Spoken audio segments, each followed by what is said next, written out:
அம்மா வணக்கம். ஆமாம் ஒன்றும் இல்லைம்மா, நம்ம திருநெல்வேலியை பொறுத்த வரைக்கும் இதுக்கு உதவி தேவைங்கிறது தெரிஞ்சு போச்சுமா.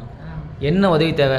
மக்களுக்கு நிறைய நியூட்ரிஷன் சப்போர்ட்டு, அப்புறம் வீடு இல்லாதவங்க நிறைய பேர் இருக்கிறாங்க. மக்கள் ஹெச்ஐவியால நிறைய பேர் பாதிக்கப்பட்டிருக்காங்க. குழந்தைங்களும் சரி, பெரிய ஆட்களும் சரி, ஆண்களும் பெண்களும் நிறைய பாதிக்கப்பட்டிருக்காங்க. சரி, இந்த மக்களுக்கு அது பாதிப்புங்கிறத தாண்டி வாழ்க்கையில் நடக்கு அப்படி எடுத்துக்கலாம்.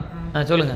அதுக்கப்புறமா அவங்களுக்கு என்ன தேவைன்னு நிறைய பிள்ளைங்க தாய் தகப்பனற்று இருக்காங்க, வீடு கூட இல்லாம இருக்காங்க. சரி, அப்புறமா அவங்களுக்கு உதவி தேவைப்படுதுமா, தெரிஞ்சு போச்சு. பிரச்சனைகள் நிறைய உதவி தேவைப்படுது, நிறைய விஷயம் தேவைப்படுது. தேவைப்படுறதுக்கு காசு வேணும், அவ்வளோதான். அப்போ உதவி பண்ணுறோம், அதை செஞ்சு கொடுத்தாலும், பொருளாக கொடுத்தாலும் சரி தான், காசை கொடுத்தாலும் சரி தான். பணங்கிற மனசு வேணும். சரி, மனசு இருக்கவங்கள்ட்ட என்ன கேட்கலாம்? யார் என்ன கேட்கணும்? இருக்கவங்கள்ட்ட அவங்களோட தேவைகள் பொருளாதார பிரச்சனை தான். அந்த பொருளாதார பிரச்சனைக்கு பணம் தேவையோ, பொருளாதாரம் தேவையோ, வீடு முக்கியமாக அவங்களுக்கு வீடு இல்லாதவங்களுக்கு வீடு, விடோ பென்ஷனு, அந்த மாதிரி கவர்மெண்ட்ல என்ன ஸ்கீம் இருக்கோ அதை கூட என்ன செய்யலாம், மக்களுக்கு ஏற்படுத்தி கொடுக்கலாம். அது அதிக சீக்கிரமாக கிடைச்சா முதல்ல விழிப்புணர்வு வேணும். ஆமாம், என்ன தெரிஞ்சுக்கலாம். மக்கள் ஹெச்ஐவி பரவுதுன்னா முதல்ல செக்ஸுவல் மூலமாக தான் பரவுது.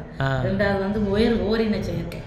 ஓரினை செயற்கை அதிகமாக இருக்கிறதுனால இப்போ சின்ன பசங்கள்லாம் 23லேருந்து 22 அப்படி பசங்கள்லாம் என்ன பண்ணுறாங்க, இங்கே பாதிக்கப்பட்டு மெடிசன் வாங்குறாங்க. அதனால இந்த ஓரினை செயற்கையெல்லாம் காண்டம் யூஸ் பண்ணி சேஃபாக இருக்கணும். அதுக்கப்புறம் விலை மாதர்கள் மக்கள் இருக்காங்க, பீல்கைச்சை மக்களும் கூட நிறைய விடோஸ் இருக்கும். அவங்களும் கூட காலத்தின் கட்டாயத்தில் என்ன செய்யலாம், இந்த மாதிரி தவறுகள் செய்யறது தள்ளப்படலாம். எல்லாமே சேஃபா இருக்கணுங்கிறது என்னோட, காண்டம் யூஸ் பண்ணணும், சேஃபா இருக்கணும் என்னோட வேண்டுகோள். இன்னும் பரவாம இருக்கணும்னா நாம பாதுகாத்துக்கணும், சேஃபா இருக்கணும். தாயிடம் இருந்து குழந்தைக்கு ஒரு சின்ன குழந்தை பாதிக்கப்படுதுங்கிறது ரொம்ப ஒரு கடினமான சூழ்நிலை. அந்த குழந்தைக்கு பரவாம இருக்கணும்னா நான் ஒழுங்கா இருந்தாதான் என் மனைவியை நான் பாதுகாக்க முடியும். நான் சேஃபா இல்லைன்னா என் மனைவியை நான் பாதுகாக்க முடியும். வந்துட்டு அப்படிங்கிறதுக்காக ஒருத்தன் வாழ முடியாது அப்படிலாம் இல்லை. வாழ்றவங்க இதெல்லாம் செய்யறாங்க, அது தப்பு பண்ணிட்டாங்க அப்படின்னு குற்றம்லாம் இருக்கக்கூடாது. நடக்கொண்டு நடந்துருச்சுங்கிற போது வாழ்க்கை வாழ்றதுக்கு என்ன வழி வேணா பார்க்கணும். நிறைய மக்கள் புறக்கணிக்கப்படுறாங்க, சொத்து சுகம் கொடுக்க மாட்டாங்க.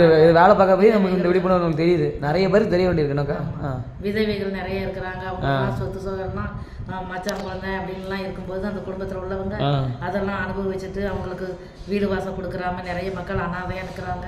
இந்த சூழ்நிலையெல்லாம் மாறணும்னா நம்ம விழிப்புணர்வு கொடுத்துட்டு தான் இருக்கோம். அதனால அவங்களுக்கு மனசு வேணும். நம்ம அண்ணன் பிள்ளைங்க, நம்ம அண்ணன் இறந்து போயிட்டான், நம்ம அண்ணன் பிள்ளைல அப்படிங்கிற உரிமை வேணும். அந்த மாதிரி எல்லாம் அவங்களுக்கு இல்லை. அதை பத்தி நீங்க அப்படிதான், நீங்க எல்லாத்தையும் ஒன்னாதான் பாக்குறீங்க. சட்டத்துல நம்ம மக்கள் கேஸ் போட்டு அதை வாங்க முடியாம ரொம்ப கஷ்டத்துல இருக்கிறாங்க. இந்த மாதிரி சூழ்நிலை எல்லாம் சப்போர்ட் பண்ணா நல்லா இருக்கும். இது நம்ம விருதுநகர் மாவட்டம் ஹெச்ஐவி உள்ளோர் நலச்சங்கம் திருநெல்வேலியும் உதவி பண்ணுறாங்க. திருநெல்வேலியில் ஹெச்ஐவி உள்ளோர் நலச்சங்கம் இருக்குது. இதை ஃபோன் பண்ணுறது அந்த நம்பருக்கு டேரக்டாக அடிச்சிடலாமா? அதுதான் சிவா சார் நம்பர். டேரக்டாக அடிச்சாச்சுன்னா அவங்க மூலியமாக திருநெல்வேலிக்கு உதவி வேணும், உதவி பண்ணிடுவாங்க. ரைட்டு, அந்த நம்பர் கீழே வீட்டுக்கு பார்த்துக்கோங்க, பார்த்து அடிக்கணும் அடிச்சுக்கோங்க, கால் பண்ணிக்கோங்க. நன்றி. நல்ல உள்ளங்கள் யாரும் இருந்தீங்கன்னா நல்ல உள்ள மாதிரி செயல்படுங்க. தேங்க்யூ, நன்றி.